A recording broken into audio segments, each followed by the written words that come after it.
10-year note yields were lower on Wednesday after a full morning of data. We had ADP, which came in as expected. We had the JOLTS number, which came in weaker. We had ISM, which was a mixed bag as well. Weaker headline number, but higher prices paid.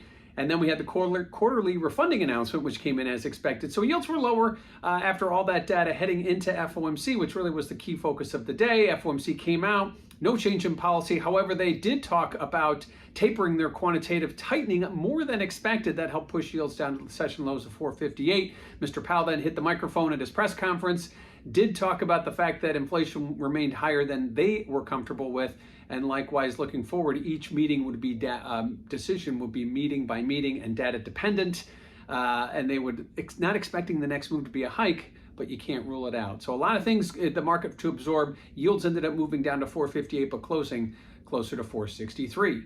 Now, what does this mean for volatility? Well, check out that CVOL index over at cmegroup.com. And after volatility had been rising, at least holding at elevated levels, everything kind of dropped after Mr. Powell started speaking, after we got past the key event, and the market didn't really see a big move. Volatility down to about the lowest we've seen since mid-April after being elevated prior to FOMC. Lastly, let's talk about what we have tomorrow. Tomorrow is Thursday, which means we get our in-the-moment look at the job market via the claims numbers.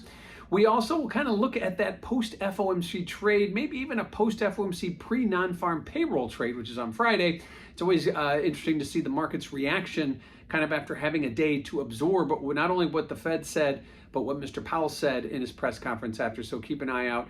Yields right now hovering at about 463, but traded today again as low as 458. So that'll be kind of a benchmark to keep an eye on for tomorrow. So midweek, 10-year note treasury yields move lower after FOMC ahead of tomorrow's claims and that post-FOMC pre-non-farm payroll trade on Thursday.